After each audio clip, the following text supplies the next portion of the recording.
Hello friends, ಪ್ರೇಮ cooking ಚಾನಲ್ಗೆ ಸ್ವಾಗತ. ನಾನಿವತ್ತು ಇದ್ಗಿದ ಬೇಳೆ ಗೊಜ್ಜು ದೋಸೆಗೆ ಚೆನ್ನಾಗಿರುತ್ತೆ, ಚಪಾತಿಗೆ ಚೆನ್ನಾಗಿರುತ್ತೆ, ಬೇಗ ಆಗುತ್ತೆ.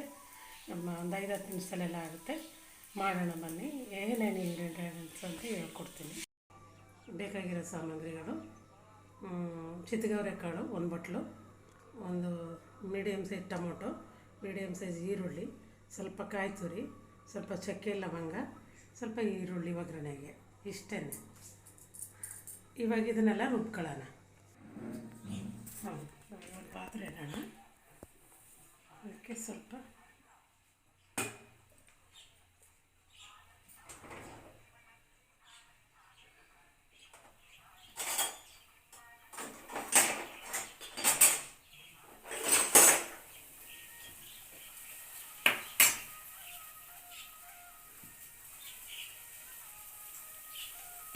ಕರಿಬೇವು,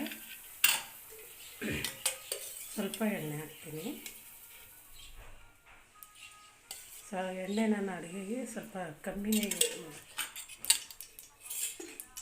ಆಯಿಲ್ ಜಾಸ್ತಿ ಯೂಸ್ ಮಾಡಲ್ಲ.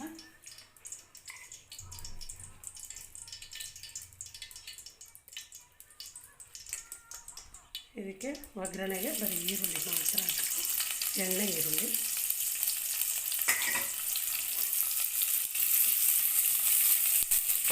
ಮಾಡಿಸ್ಕೊಳ್ಳೋದು.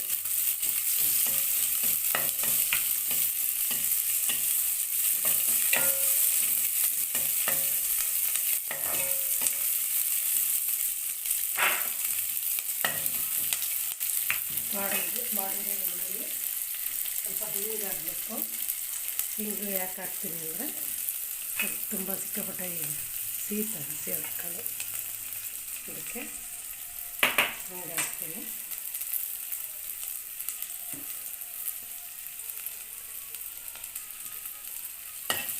ಇವಾಗ ಚಿತ್ತಗವರೆಕಾಳು ಹಾಕ್ತೀನಿ.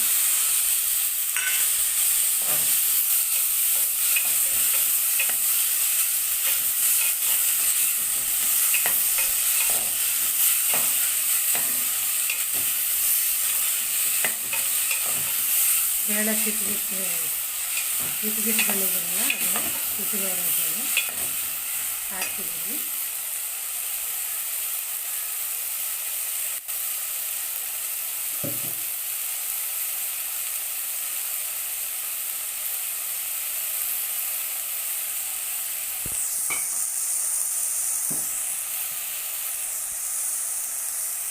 ಇವಾಗ ನಾನು ತೋರಿಸಿದ್ನಲ್ಲ, ಅಷ್ಟು ಮಸಾಲೆ ರುಬ್ಬಿಟ್ಕೊಂಡಿದ್ದೀನಿ.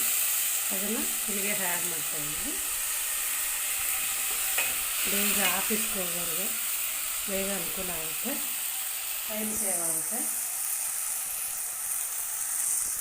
ಬೇಕು ಗೊಜ್ಜು ಅಷ್ಟಕ್ಕೆ ಹಾಕ್ಕೊಳ್ಳೋದು. ಮತ್ತು ಖಾರ ನಮಗೆ ಎಷ್ಟು ಬೇಕು, ನಾವು ಎಷ್ಟು ಖಾರ ತಿಂತೀವಿ ಅದ್ರ ಮೇಲೆ ಲೈಟಾಗಿ ತಿನ್ನೋರು ಲೈಟಾಗಿ ಹಾಕ್ಕೊಳ್ಳಿ. ನನಗೆ ಎಷ್ಟು ಬೇಕು ಅಷ್ಟು ಗೊಜ್ಜು ಹಾಕ್ಕೊಂಡಿದ್ದು ನೀರು ಹಾಕ್ಕೊಂಡು ಕುದಿಲಿಕ್ಕೆ ಬಿಡಬೇಕು. ಇವಾಗ ರುಚಿಗೆ ತಕ್ಕಷ್ಟು ಉಪ್ಪನ್ನ ಹಾಕಬೇಕು. ಇದಕ್ಕೆ ನಾನು ಬರೀ ಇತ್ಗವ್ರೆ ಬೇಳೆ ಮಾತ್ರ ಹಾಕಿದ್ದೀನಿ.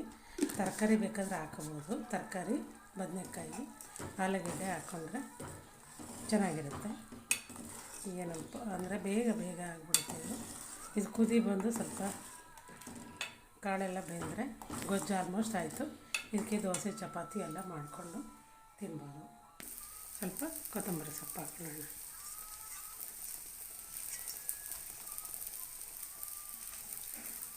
ಇವಾಗ ಆಯಿತು. ಇದು ಲಾಸ್ಟು ದೋಸೆ, ಚಪಾತಿ, ಮುದ್ದೆ ಎಲ್ಲದಕ್ಕೂ ಚೆನ್ನಾಗಿರುತ್ತೆ.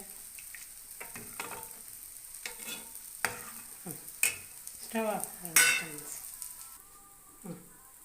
ಇವಾಗ ಇದ್ಗಿದ ಬೇಳೆಕಾಳು ಗೊಜ್ಜು ಮತ್ತು ದೋಸೆ ತಿನ್ನೋಕ್ಕೆ ರೆಡಿ ಇದೆ. ಬೇಗ ಆಗುತ್ತೆ, ಚೆನ್ನಾಗಿದೆ.